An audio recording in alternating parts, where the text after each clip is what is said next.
Bonjour les amis, j'espère que vous allez bien. Aujourd'hui on va parler d'un sujet qui pour moi est très important, primordial aujourd'hui, sur les réseaux sociaux.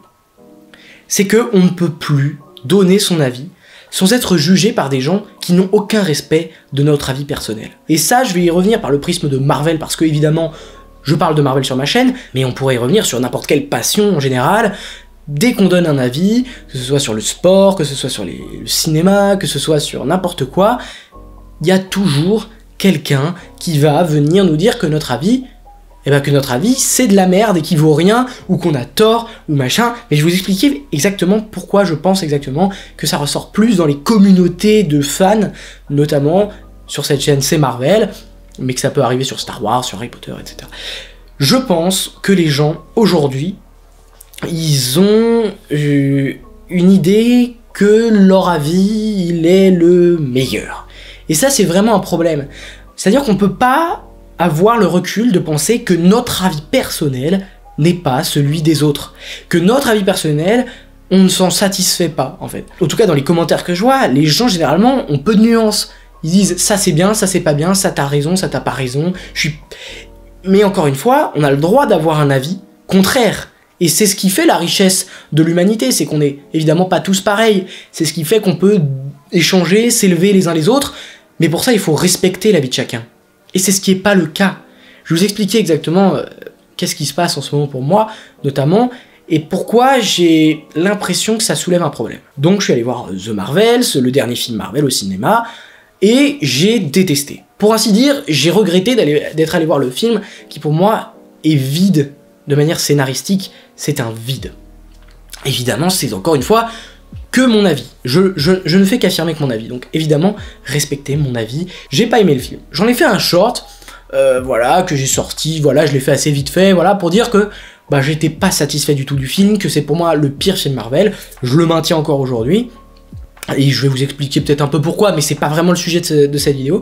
Et tout d'un coup, alors que d'habitude, quand je donne des news, des trucs assez objectifs finalement, que ce soit des news sur les films, que ce soit des dates de sortie, voilà, j'ai jamais vraiment de commentaires qui sont méchants ou qui sont malveillants. Mais dès que je donne mon avis, dès que je donne un avis personnel, un point de vue, quelque chose finalement de très subjectif, je me fais tabasser dans les commentaires.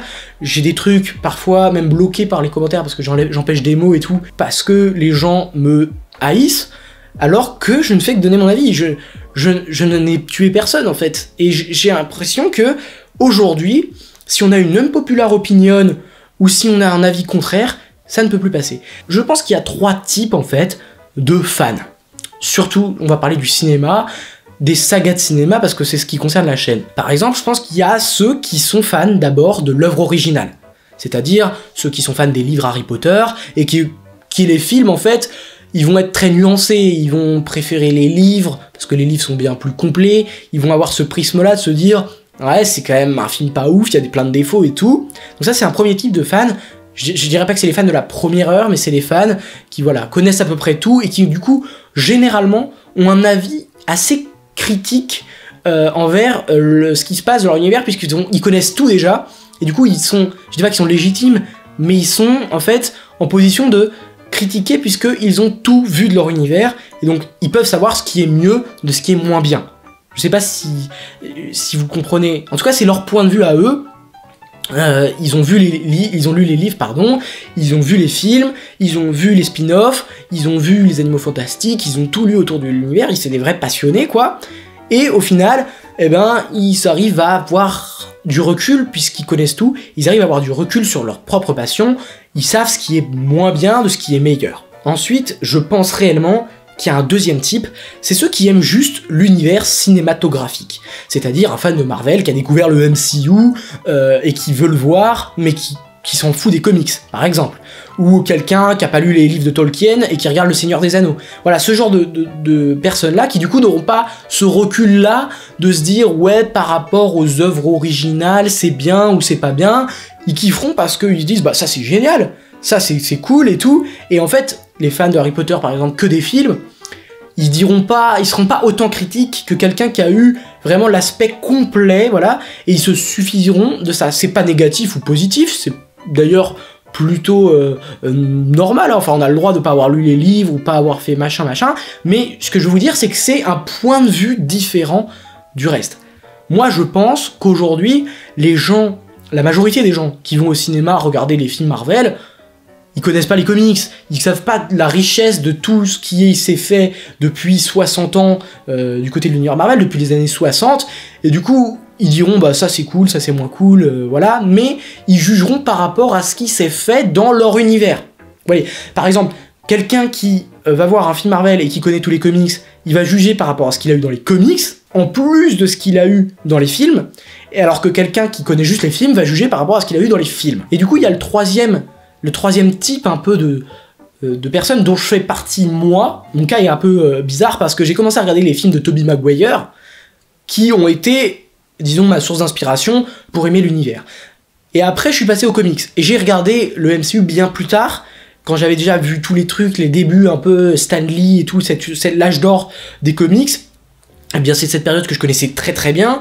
Et quand j'ai commencé le MCU, je connaissais très très bien les comics. Et j'étais vraiment satisfait par rapport à ce que je voyais de ce qu'on montrait. Je trouvais que Iron Man, son origin story collait plutôt bien, Captain America, les Avengers, c'était dans l'esprit des comics. Je trouvais que l'univers que je retrouvais au cinéma, du moins, ben, j'arrivais à le voir aussi dans les comics. Donc en fait, j'étais plutôt satisfait parce que les origin stories, c'est bien plus facile quand tu fais une origin story de coller avec l'histoire originale que quand derrière t'essayes de développer le personnage et du coup tu vas chercher dans d'autres trucs qui sont pas forcément l'origin story et du coup il faut faire le choix entre ce que tu choisis pour développer ton personnage. Vous voyez, c'est plus simple de choisir le premier comics Iron Man et de faire un Iron Man 1 avec l'origin story relativement adapté des comics que derrière de faire un Iron Man 2 où il faut choisir maintenant entre quelle histoire on veut raconter avec le personnage. C'est bien plus dur. Et c'est ce que je trouve que Marvel a très très bien fait dans sa phase 1, dans sa phase 2, dans sa phase 3, parce qu'ils ont choisi l'histoire Infinity, ils ont choisi cette histoire avec Thanos, et ils ont tout fait pour y arriver au bout du compte. Mais voilà, moi je trouve qu'aujourd'hui, avec un The Marvels, on a une mauvaise adaptation de ce qu'on pourrait retrouver dans les comics. Parce que, je suis d'accord, ça ressemble quand même très fortement à un comics random, un méchant contre un gentil, l'enjeu c'est la sauvegarde de l'univers, c'est très classique, avec un scénario, bon, qui se casse pas, 3 pattes à un canard, ok, ça colle de manière générale à un comics lambda, mais ça colle pas à un très bon comics. Et moi ce que je veux adapter au cinéma maintenant, en 2023, maintenant qu'on a eu plein de comics adaptés, c'est des comics les meilleurs possibles adaptés au cinéma. Là j'ai vraiment eu l'impression d'avoir un film de comics, mais où le comics est finalement très faible. Donc en fait je comprends que par exemple quelqu'un, comme je vous ai dit, le premier type de fan, qui lui va voir les comics, va être quand même beaucoup plus critique concernant The Marvels, et moi, je vais être plus nuancé parce que j'ai d'abord commencé un peu avec les films de Sam Raimi, qui étaient de bonne qualité avec le cinéma, du coup j'ai eu cette exigence-là du haut niveau au niveau des films Marvel, puis j'ai eu l'exigence des comics, et maintenant du coup en connaissant un peu presque tout, j'ai maintenant une exigence énorme par rapport au MCU. Et en plus, maintenant, aujourd'hui, en plus d'avoir l'exigence, évidemment, des comics, des films, j'ai en plus l'exigence du cinéma de manière générale. C'est-à-dire que je vais pas comparer seulement le film à un film de super-héros, ou en tout cas Marvel lambda, mais je vais le comparer aux comics, et en plus aux films de cinéma, puisque je commence à voir de plus en plus de films, j'adore le cinéma, dans tous ces aspects, et du coup maintenant je viens comparer aussi les films Marvel à des films assez normaux. Alors c'est peut-être juste moi qui évolue, et c'est peut-être juste moi qui ai un problème, parce que je devrais peut-être pas faire ce parallèle là, mais aujourd'hui je pense qu'un film Marvel ne doit plus avoir pour objectif d'être un bon film Marvel, mais d'être un bon film de manière générale, d'avoir un bon scénario, d'avoir une bonne réalisation et d'essayer de produire quelque chose. Moi par exemple, en regardant The Marvels, j'ai pas eu l'impression qu'ils essayaient une prise de risque au niveau du scénario. J'ai l'impression d'un truc très classique. Moi, ce que je veux pas, c'est qu'on adapte des comics lambda où un héros contre un vilain, finalement, peu de scénario, et de l'enjeu de la sauvegarde de l'univers. Tout ça, c'est très très très classique, hein, on est d'accord. En plus, je trouve personnellement, une nouvelle fois, qu'il n'y a pas forcément un approfondissement des personnages, je trouve pas forcément que l'histoire est suffisamment intéressante, j'ai l'impression que la méchante meurt bien trop rapidement pour être intéressante. Je vois des gens quand même, aujourd'hui, en 2023, qui me disent « Ouais, mais t'as pas aimé parce que c'est juste la méchante Osef. » Bah, excusez-moi, mais pour moi, un méchant fait tout le film de super-héros. Par exemple, The Dark Knight, dans Batman, dans la trilogie de Christopher Nolan, bah, Christian Bale, il est pas moins bien ou meilleur que dans Batman Begins ou dans Batman The Dark Knight Rises, mais il y a un méchant qui s'appelle le Joker, Heath Ledger, qui a fait une des meilleures prestations pour un vilain, et il a été très très bien écrit. C'est ce qui fait qu'il est incroyable, The Dark Knight. C'est pas Batman, c'est le méchant. Le méchant, plus il est incroyable, plus le film de super-héros est incroyable. Donc maintenant, venez pas me dire que le film est incroyable, même si la méchante est claquée. Je ne suis pas d'accord. Et j'ai... Évidemment, c'est encore un avis personnel, hein, que la méchante est claquée, mais je pense que ça a un peu fait consensus. Tout le monde est un petit peu d'accord pour dire que, bon, ce méchant était vraiment oubliable encore plus que Ronan l'accusateur et autres. Et je vois d'année en année qu'ils en ont plus rien à faire de proposer une histoire intéressante. L'histoire que j'ai, en tout cas pour moi, dans The Marvels, l'histoire que j'ai eue ne m'intéresse pas. Voilà. Et même dans le cadre de la saga du multivers, elle n'apporte rien, ou presque rien. Donc j'ai été vraiment déçu, et selon moi, ça prend moins de risques. Il y a très peu de prise de risque dans ce film. Tous les points du scénario, etc. sont très classiques. On a des héroïnes qui n'ont pas un développement de malade, et moi, c'est plus ce que je veux en 2023. Maintenant, on n'est pas là pour faire la critique de The Marvels, hein, on est d'accord. Mais je voulais vous dire que, voilà, on est tous différents. Et on est tous des types de fans différents, et on a tous une exigence particulière. Évidemment que j'ai dit que certains m'ont dit « Oui, mais pour un film de Marvel, c'est pas mal, on passe un bon moment. » Bon, déjà, moi, c'est pas le cas, mais c'est encore une nouvelle fois très personnel. J'ai l'impression d'avoir assisté à un vide absolu, mais je respecte l'avis des gens qui ne pensent pas la même chose que moi. Parce que je sais qu'il y a des passionnés de Marvel qui adorent les personnages et qui, du coup, dans chaque aspect de chaque film, vont trouver leur bonheur et vont être divertis. Et maintenant, moi, je pense aussi que j'ai évolué d'une manière où je suis beaucoup plus exigeant avec les projets. Et vous voyez qu'il faut pas beaucoup pour me séduire, hein, parce que j'étais très exigeant avec Loki saison 2, et au final, il a réussi à m'avoir facilement, parce que c'était un projet qui ne s'arrêtait pas à une histoire méchant contre vilain. D'ailleurs, on n'a pas besoin d'action dans la série pour que l'histoire soit intéressante. Et c'est ça qui fait la force des films, je trouve, de super-héros qui sont bien écrits, c'est que les combats servent l'histoire et ne sont pas l'histoire en elle-même. Vous voyez ce que je veux dire? Enfin bref, je comprends pas aussi les fans de Marvel en 2023, je ne les comprends pas, je ne les comprends plus, parce qu'en fait, on demande depuis Endgame plus d'enjeux, moins de comédie, moins de trucs un peu gamins, moins d'humour, voilà. Et on nous sort le film peut-être le plus gamin du MCU en 2023, avec un film teenager, machin, dont tout le monde s'en fout. Et je vois encore des gens qui défendent le film, ces mêmes gens-là qui nous réclamaient des films sérieux à la Infinity War, à la Captain America's Winter Soldier, et qui derrière viennent aduler The Marvels. Je critique pas ceux qui aiment ces films-là plus humoristiques, moi je les aime aussi, quand c'est bien fait. Moi par exemple, personnellement, le premier Ant-Man, je trouve qu'il est très bien réussi. Les Gardiens de la Galaxie, c'est très bien réussi, ça arrive à être humoristique, et à la fois on est ancré dans les enjeux, à la fois les méchants sont intéressants, et à la fois on a une idée scénaristique et une idée de manière purement de la réalisation pour faire le film. Les Gardiens de la Galaxie 3, il y a des idées. Il y a vraiment des choses, des causes défendues dedans. On voit la cause animale défendue dans Les Gardiens, on voit qu'il y a de l'humour qui marche, on voit qu'il y a une belle image, on voit qu'il y a un scénario qui ne s'est pas écrit sur un bout de tissu.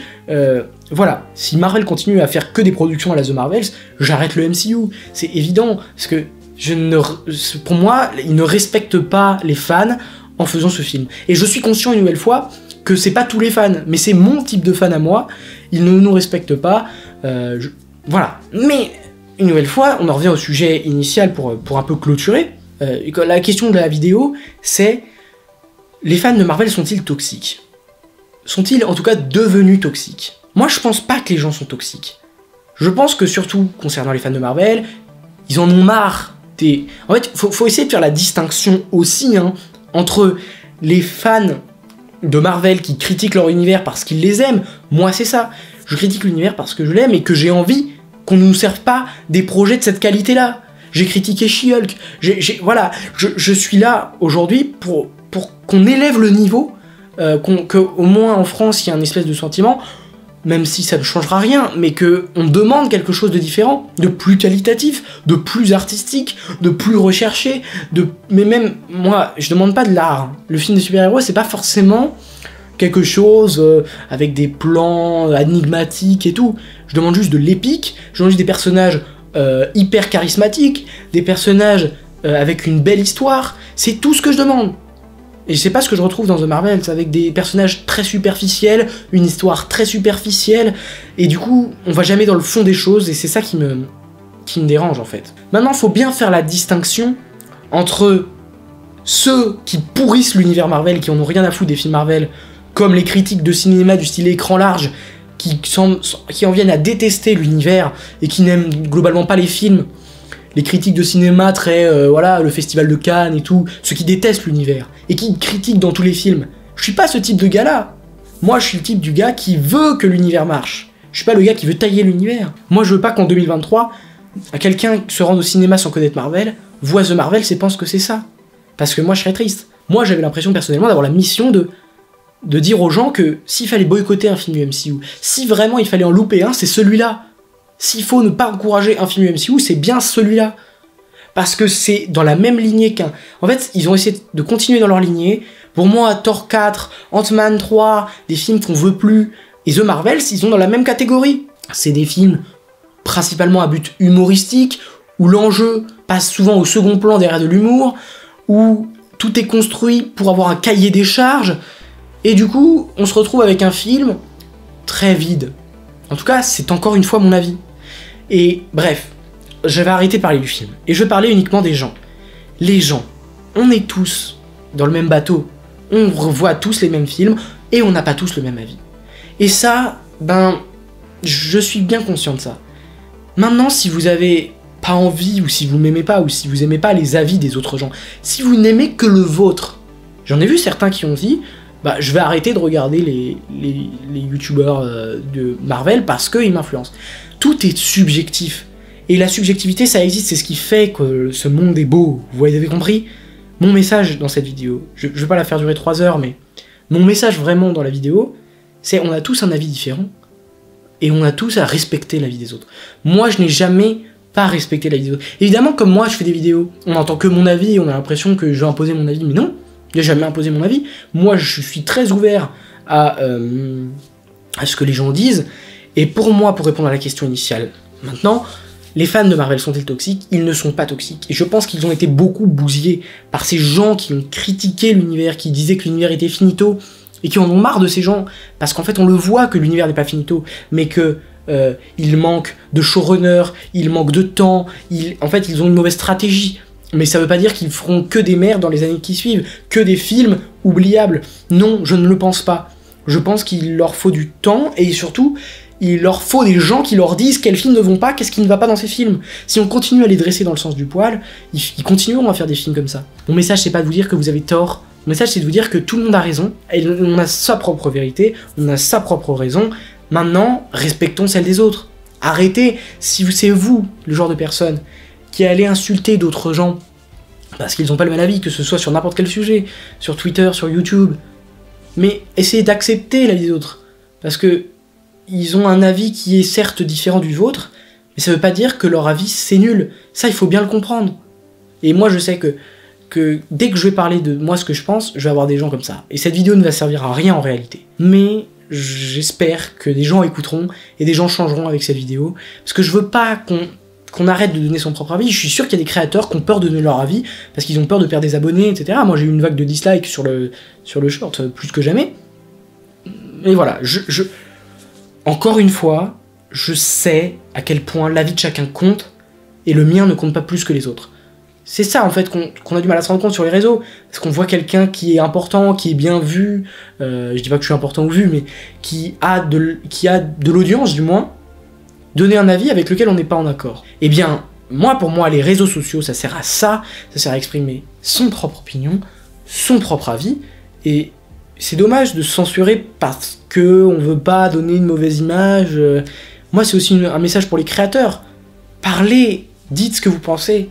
Maintenant, les gens, ils sont soit respectueux, soit irrespectueux, mais vous n'êtes pas dans le tort quand vous dites ce que vous pensez. sauf si c'est extrême et que ça appelle à la violence ou autre. Mais vous n'êtes jamais en tort dans ce que vous pensez. Vous, en commentaire, n'hésitez pas à donner votre propre avis sur The Marvels, en respectant évidemment les goûts et les couleurs de chacun. Voilà. J'espère que cette petite vidéo vous aura plu. On se retrouve courant décembre pour une vidéo théorie, parce que sur laquelle je travaille, ça va durer assez longtemps, je pense que ce soit le montage, je trouve les idées et tout. Il y aura une grosse vidéo. J'ai fait un formulaire d'ailleurs que je peux mettre le lien en description pour m'aider à faire la théorie si vous en avez envie. Et n'oubliez jamais, subscribers, rassemblement.